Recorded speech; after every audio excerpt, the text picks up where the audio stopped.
केंद्र सरकार के बजट को कांग्रेस मीडिया विभाग के अध्यक्ष मुकेश नायक ने निराशाजनक बताया है। मुकेश नायक का कहना है कि किसानों की आय दोगुनी करने की बात करने वाली सरकार न तो किसानों का कर्ज माफ किया है, बजट में इसका कोई प्रावधान नहीं है, न ही किसी भी फर्टिलाइजर खाद के रेट कम किए हैं। वहीं लखपति दीदी बनाने का सपना दिखाने वाली सरकार ने महिलाओं के लिए भी कोई बड़ी घोषणा नहीं की है। 100 शहरों को स्मार्ट सिटी देने का वादा करने वाली सरकार अब 100 शहरों को औद्योगिक शहर बनाने की घोषणा नहीं करती है। पुरानी घोषणाएं पूरी नहीं हो रही हैं। वहीं 4 करोड़ रोजगार देने का वादा किया है बजट में, लेकिन पिछली बार 2 करोड़ रोजगार हर वर्ष देने का वादा किया था, वह पूरा नहीं हुआ। तो लगातार यह सरकार जनता को गुमराह कर रही है। कुछ राज्यों के दबाव में है, अपने गठजोड़ वाली पार्टी के दबाव में विशेष पैकेज दिए जा रहे हैं। जबकि मध्य प्रदेश ने जो 29 सीटें देकर केंद्र में बीजेपी की सरकार बनवाई है, मध्य प्रदेश को अनदेखा किया गया है। इस तरह से आप देखते हैं, कह रहे हैं कि किसानों को आगे बढ़ाएंगे, रोजगार नए पैदा करेंगे। अगर ये किसानों की हितैषी सरकार होती तो कृषि उपकरणों को टैक्स फ्री कर देती। ये यूरिया के, डीएपी के, पोटास के, ग्रोमोर के, बीज के, केमिकल फर्टिलाइज़र के दाम कम करती। वो तो किया नहीं किसानों के लिए। पिछले बजट में इन्होंने 100 स्मार्ट सिटी की बात कही थी। पिछले 5 सालों में इसका डिंडोरा पीटा। क्या हुआ स्मार्ट सिटी का? सिर और पैर तक का पता नहीं है स्मार्ट सिटी की पूरे देश भर में। अब इन्होंने 100 औद्योगिक शहरों को 100 बड़े शहर औद्योगिक शहर के रूप में विकसित करने का इसमें प्रावधान किया है। पहले 100 स्मार्ट सिटी का प्रावधान किया था, उसका कुछ नहीं किया। अब इन पर हम कैसे विश्वास करें कि 100 बड़े शहरों को ये औद्योगिक शहर के रूप में ये विकसित करेंगे।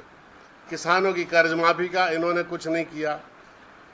पिछले दफ़े इन्होंने 1000 करोड़ निर्भया फंड के लिए महिलाओं की सुरक्षा की दृष्टि से प्रावधान किया था।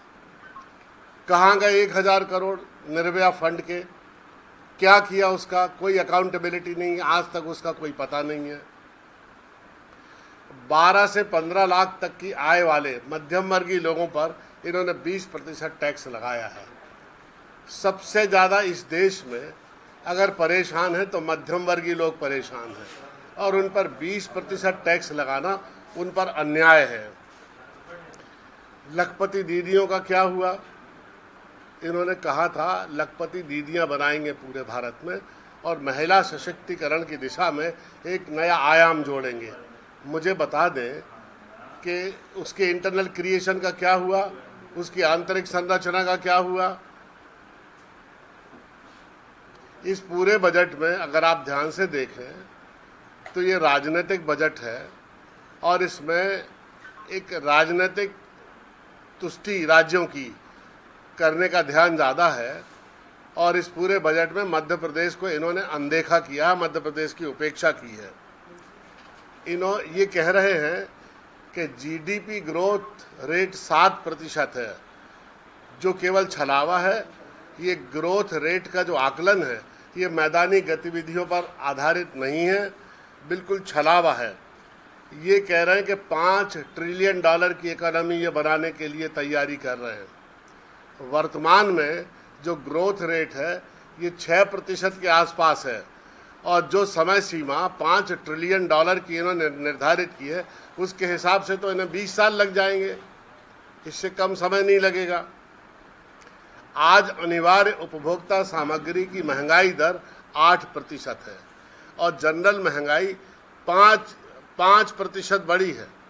अब आप कल्पना करिए कि इस बजट में गरीब आदमियों की अनदेखी की गई है, और उपभोक्ता सामग्री की महंगाई दर 5% है, और जनरल महंगाई की 5% है, और उपभोक्ता सामग्री की 8% महंगाई दर है। अब आप बताइए कि दोहरी